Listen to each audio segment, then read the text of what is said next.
on enchaîne tout de suite sur un tout autre sujet. On vous l'a annoncé depuis tout à l'heure. Nous allons parler contraception. Comment faire le choix entre le stérilet ou la pilule, ou comment faire le choix entre les stérilets et les pilules. On en parle aujourd'hui avec vous, Dr Hicham Ben Abbas Taalji. Vous êtes gynécologue à Casablanca. Merci beaucoup d'être sur le plateau d'Onzito. C'est moi qui vous remercie de votre invitation. C'est un plaisir, docteur, de vous avoir. Alors, on va essayer de faire les choses vraiment de façon simple et bien explicative. On va parler de deux méthodes de contraception, le stérilet et la pilule. Sauf que pour chaque méthode, il existe différents produits. On va commencer par le stérilet. On sait qu'il y en a deux. Il y a le stérilet en cuivre, c'est le classique, le traditionnel, on va dire, et il y a le stérilet hormonal. Alors, comment fonctionne chacun d'eux? Le stérilet est un matériel qu'on met dans la cavité utérine pour empêcher la nidation, pour empêcher que le bébé, enfin l'embryon, puisse se développer.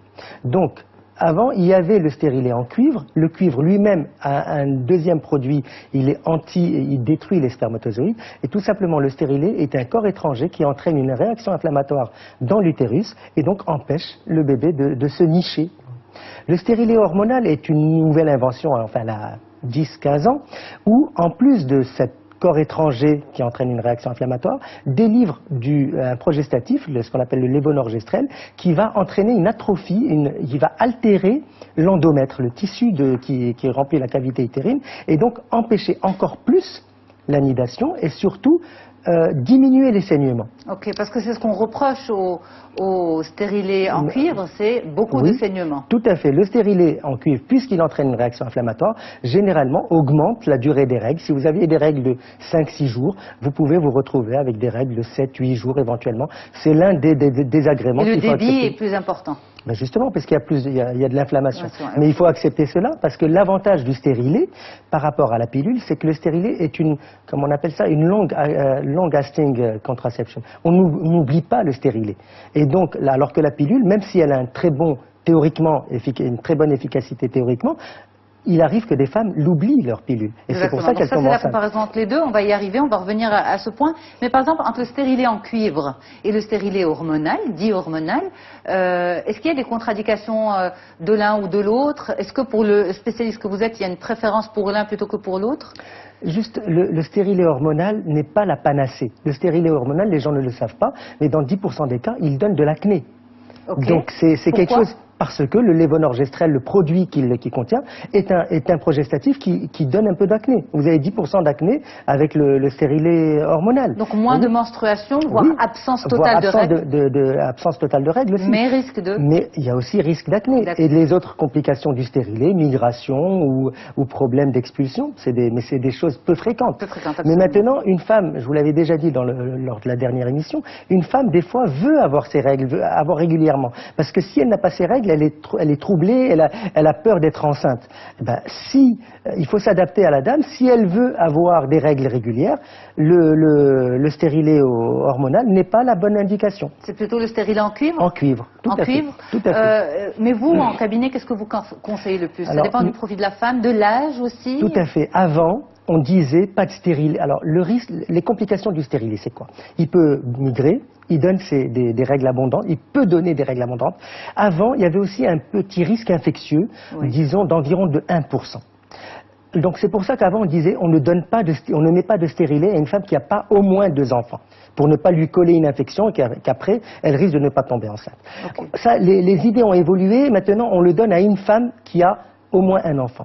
En Europe maintenant, ils ont développé des stérilets très petits et ils encouragent même, les recommandations sont pour donner des stérilets à des femmes nullipares, qui n'ont même pas encore eu d'enfant. Je vous dis, c'est les recommandations, moi je n'aimerais pas, moi je mets un stérilet à une femme qui a au moins un enfant, je lui mets. Et on dit que par exemple le stérilet hormonal n'est pas justement pour une femme de moins de 40 ans. C'est faux?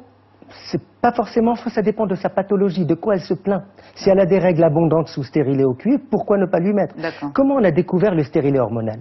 En Angleterre, vous savez, les délais d'intervention sont très élevés, voire 1 an pour enlever une ablation de l'utérus pour tumeur bénigne. Jusqu'à 1 an. Donc ces femmes qui attendaient de se faire opérer, on leur a proposé le stérilet hormonal. Et ça a réglé leur problème de saignement. Elles ont dit, mais j'ai plus besoin d'être opérée, j'ai été tranquillisée par cette aménorrhée, cette absence de règles, du fait de mon stérilet hormonal. Et c'est comme ça que ça s'est développé. Mais maintenant, encore une fois, je le dis, c'est pas la panacée. Il ne faut pas, il faut pas mettre un stérilet hormonal à toutes les femmes. Est-ce qu'il y a des contre-indications, justement, pour le stérilet de cuivre et le stérilet hormonal? Le stérilet au cuivre, c'est justement, par exemple, les malformations utérines, c'est les béances où le stérilet risque de tomber, c'est les GU, c'est les grossesses extra-utérines, parce que les stérilets en tant que corps étranger peuvent entraîner donc une grossesse extra-utérine. Donc une femme qui a fait une grossesse extra-utérine... Généralement, il vaut mieux éviter le stérilet. En cuivre?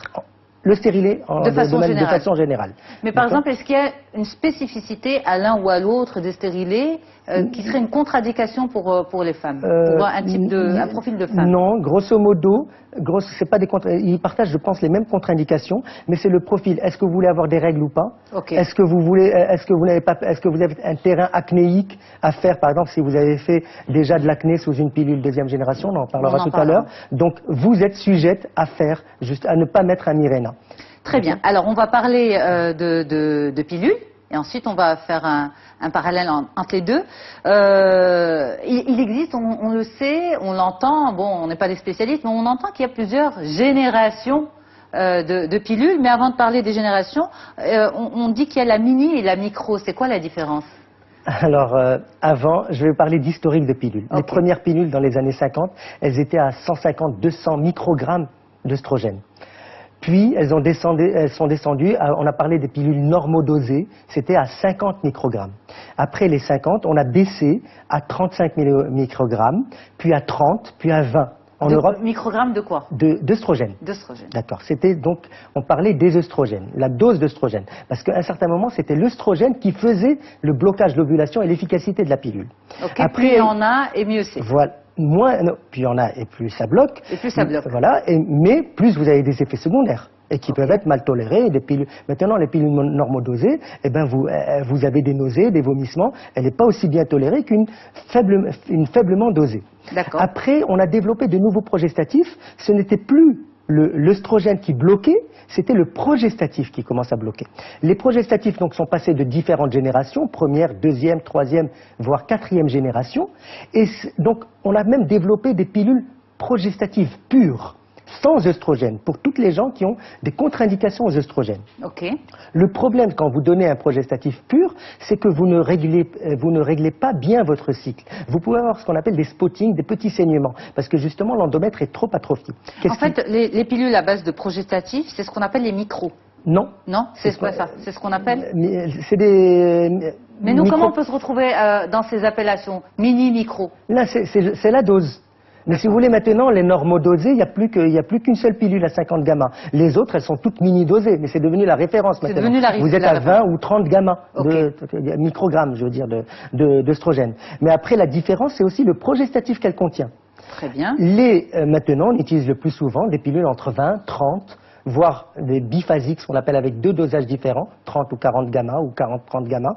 Donc on a beaucoup de choix de pilules. Mais maintenant, encore une fois, chaque femme, comment elle va tolérer sa pilule? Vous pouvez bien tolérer une pilule à 20 gamma et ne pas bien tolérer, et vous la donnez à votre voisine ou à votre sœur, ce qu'il ne faut pas faire, justement parce que elle ne va pas la tolérer. Chaque femme, justement? Parce que le métabolisme de chacun est différent. Il y a 20 gamma, il y a 30 gamma dans la pilule, je dirais, mais votre corps va peut-être absorber 20 ou 25 et non pas comme l'autre dame. Okay. Donc c'est pour ça la pilule est quelque chose d'individuel. Moi, mes patientes, quand je leur prescris une pilule, je vous dis c'est pas la meilleure.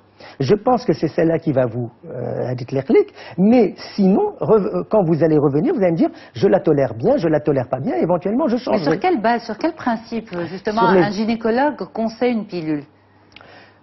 Par exemple, il y a des pilules anti-acnéiques. Le progestatif est anti-acnéique. Donc une jeune fille qui va venir alors il y a aussi des bénéfices non contraceptifs de la pilule. Une jeune femme ou une femme mariée qui a de l'acné, je peux lui prescrire une pilule avec un progestatif anti-acnéique. Je ne lui prescrirai pas du lévonorgestrel, le progestatif de 2e génération, parce que lui-même donne de l'acné. C'est le progestatif qui est sur le mien. Alors justement, on reprochait beaucoup aux pilules les maux de tête, la rétention d'eau, prendre du poids. Et aujourd'hui, on dit que ces nouvelles pilules, de troisième génération et même celles de deuxième génération, justement, luttent contre tout cela. Est-ce que c'est vrai ou ça dépend du corps de chaque femme? Ça dépend du progestatif. La drospirénone est un progestatif anti-rétention d'eau. Et donc c'est pour ça qu'ils disent il ne fait pas grossir parce que justement il n'y a pas de rétention. Mais vous avez aussi 30 gamma d'éthinoestradiol, d'œstrogène. C'est un peu compliqué tout ça. C'est un peu compliqué. Comment on peut justement, comment vous arrivez à simplifier les choses pour les patients? Je vois le profil de la dame, de quoi elle se plaint. Et donc, est-ce qu'elle est grosse? Est-ce qu'elle est, est-ce qu'elle est un peu mna? Est-ce qu'elle a de l'acné? Qu'est-ce qu'elle veut exactement? Et donc, je peux lui prescrire une pilule à 20 gamma ou à 30 gamma. On peut changer la pilule si elle ne fonctionne pas? Tout à fait. En concertation avec le médecin, bien sûr. Tout à fait. Mais on a la possibilité, on va dire, de la changer au bout de combien de mois? Il faut comprendre quels sont les effets secondaires de cette pilule. Si je lui prescris, par exemple, une pilule légère, à 20 gamma, et qu'après elle me dit je reviens mais j'ai des spottings, j'ai des petites taches. Ces petites taches justement ça veut dire que la pilule chez elle, elle est trop peu dosée. Si elle veut arranger ces petits spottings, il vaut mieux lui donner une pilule à 30 gamma. Si elle est trop peu dosée, ça veut dire qu'elle ne la protège pas contre une éventuelle grossesse? Non, elle la protège. Toutes les pilules, grosso modo, à condition qu'on les prenne, ont le même indice de Pearl, c'est-à-dire ont la même efficacité. Ok. Toutes, grosso modo. Par rapport à l'efficacité, il n'y a pas de problème. Après, c'est une tolérance individuelle. Si vous avez des spottings avec une 20 gamma, il faut que je monte à 30. Très bien. D'accord? D'accord. Si à 30, vous me dites... elle me fait vomir, j'ai des nausées, eh ben peut-être que je vais descendre à 20. Mais qui ne doit pas prendre la pilule? Qui c'est qui ne doit pas prendre la pilule? Surtout les gens qui ont des antécédents de phlébite, c'est-à-dire de caillots dans les veines. Les femmes qui fument à partir de 35 ans, c'est une contre-indication absolue. Pas de pilule pour ces femmes. Pas de pilule pour les femmes qui fument après 35 ans. Même avant, il vaut mieux arrêter le tabac, bien sûr. Les femmes qui ont des cancers, bien sûr, des cancers du sein ou des cancers hormonodépendants, qu'on dit. Il y a d'autres maladies aussi particulières, des maladies hépatiques, une hépatite, parce que justement le métabolisme de la pilule se fait au niveau du foie. Mais grosso modo, c'est les phlébites, c'est les cancers. Alors aujourd'hui, dans ces produits, dans ces moyens de contraception, il n'y a plus d'œstroprogestatifs? Il y a des pilules, justement, pour les gens à qui un œstrogène est contre-indiqué. On a développé les pilules progestatives pures. C'est ce qu'on donnait avant, par exemple, Kinatarda'a. D'accord. Pour la femme qui allait, on ne peut pas donner d'œstrogène. Donc il n'y avait qu'un seul produit, mais qui n'agissait que sur la glaire cervicale, et il fallait absolument le prendre à la même heure. Okay. Sinon, vous risquiez de tomber enceinte, même si vous allaitiez. Après, on a développé donc de nouvelles pilules progestatives pures qui bloquent l'ovulation, qui ont une efficacité beaucoup plus importante. Mais donc, toutes ces pilules sont surveillées par l'OMS, l'Organisation mondiale de la santé? Tout à fait. Il y a beaucoup de recommandations. Laissez-moi juste terminer par rapport aux progestatifs. Le problème des progestatifs, c'est que justement, elles vont vous dérégler le cycle. Elles n'ont pas de contre-indication. On peut les donner pour des femmes de manière beaucoup plus large, puisqu'elles ne contiennent pas d'œstrogène. Mais après, elles peuvent vous donner des aménorrhées, ou elles peuvent vous donner des règles abondantes. Elle va vous dérégler votre cycle. On est un petit peu perdu face à cette histoire de pilule, justement. C'est pour ça qu'il faut aller voir le médecin. C'est le médecin, donc il faut le médecin qui décide. Mais quand, par exemple, la pilule, la femme sent qu'elle ne lui convient pas, elle peut la changer au bout de combien de temps, ou bien il faut laisser le corps s'adapter à la pilule, à la prise du comprimé? La pilule doit être prise de manière... Voir un cycle de cycle, oui. Il faut attendre, voir comment, justement, elle s'adapte, et voir quels sont les effets secondaires qu'elle présente. Est-ce qu'elle est surdosée? Parce que justement, il y a des nausées, il y a des vomissements, il y a de la tension mammaire. Est-ce qu'elle est sous-dosée par rapport à des spottings? C'est là où je vais voir comment je vais lui changer. Et éventuellement, si la pilule ne lui va pas, je peux lui proposer un autre moyen contraceptif. Pour finir, docteur Taharji, la pilule du lendemain, c'est une méthode de contraception d'urgence. Est-ce que vous voyez des dérives?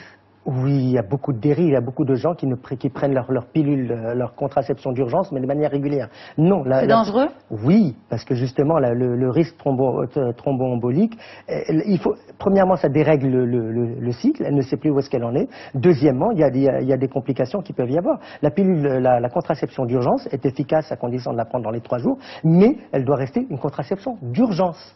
S'il y a un accident de préservatif avec le couple marié, un problème de préservatif, éventuellement il faut qu'il la fasse, mais il ne faut pas dire non, je ne prends pas ma pilule régulièrement, je préfère prendre une pilule du lendemain. Du lendemain. Ça doit rester une pilule du lendemain uniquement. Merci beaucoup, Dr Hicham Ben Abbas Taarji. C'était un plaisir de discuter avec vous des moyens de contraception. Justement, une interview que vous pouvez retrouver sur notre site mediantv.com. La prise de parole en public, tout un problème. On en a parlé avec 2 spécialistes. Vous pouvez également retrouver cet entretien ou ce dossier dans son intégralité sur notre site. Merci beaucoup à vous pour votre